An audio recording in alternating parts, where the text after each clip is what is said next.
Thank you so much for joining me here today. I am going to read you a short story that I wrote for my friend Marie Griffith. She has a website, www.livelikeitmatters.net.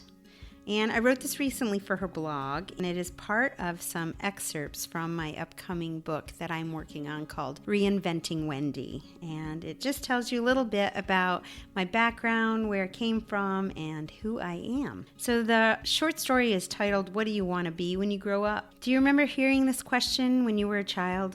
I sure do. I remember inquisitive adults looking at me like I should have an idea. I remember putting pressure on myself as a teenager about not knowing or at least having some semblance of an idea of what I should become. Sometimes this anxiety and fear were so overwhelming I felt like I needed to flee. I grew up in northern New York, about 20 minutes from the Canadian border.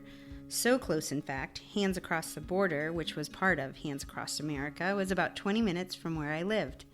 If you're an 80s fan, you'll recognize all those references. The 80s also define me. From baby boom to working girl, the expectations for women to have it all was really high. And of course, why not? We can, can't we? This message was told to women for over 2 decades. Another indicator of being an 80s product and the aforementioned having it all mentality was to succeed at every aspect of your life. From being a stellar wife, a doting mother, a successful business owner, being exceptionally physically fit, you must first love Jesus with all your heart and understand his will for your life. I'm actually a big fan of the last two. I have figured out a few things. I'm an explorer, and staying in one place for too long makes me antsy. I'm a happy person most of the time. I like most people and want to help or teach. These things are certain.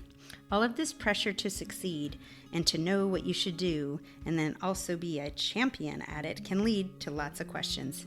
At least it has been for me. I hope in writing this article, others might see their life in my blurb and say, yeah, I totally get that crazy. That's me. I'm so glad I'm not alone. Well, you're not. My family, my parents, are amazing and patient. They have raised us with a strong sense of community to help your neighbor, always. Of course, it was reciprocal, too. We enjoyed fall hay rides on barrels stacked 3 deep while the sun was setting that led to an empty, harvested field. A bonfire was lit roasting hot dogs while kids ran hopelessly around playing tag. Yep. Sometimes in the winter, we would gather firewood with neighbors in the dead of a New York winter. A team of snowmobiles and sleds led us into the forest to gather wood, and we knew we would have to walk home in the knee-deep snow.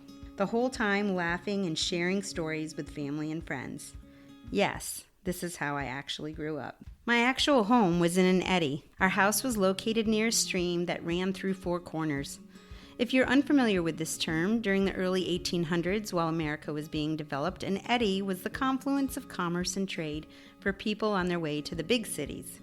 My house, in fact, was the general store and dance hall for the community.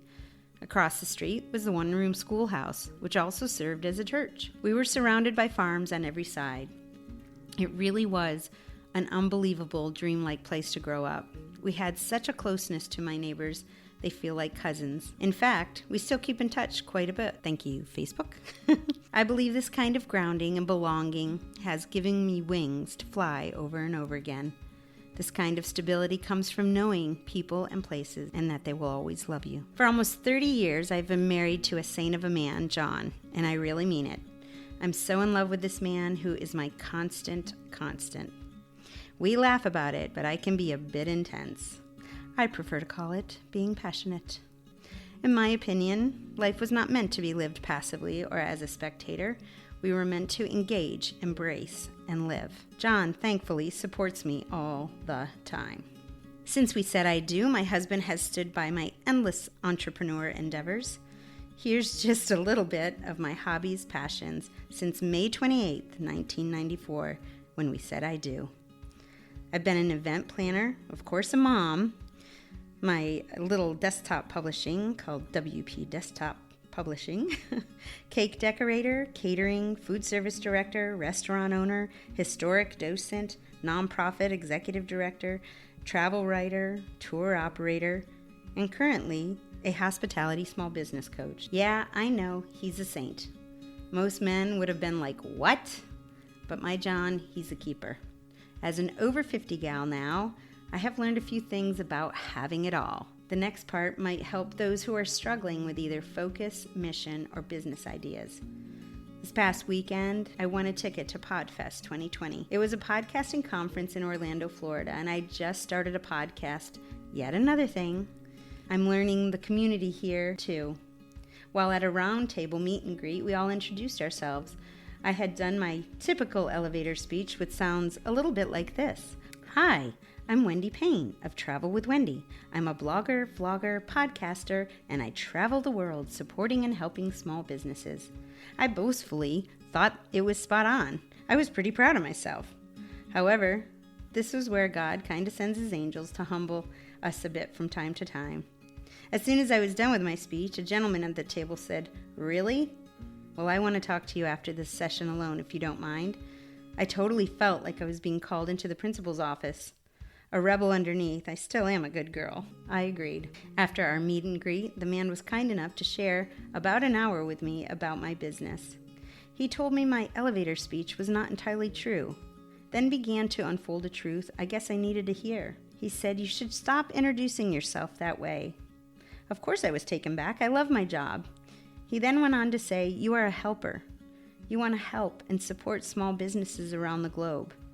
Just like that, it was an aha moment. Thanks, Oprah.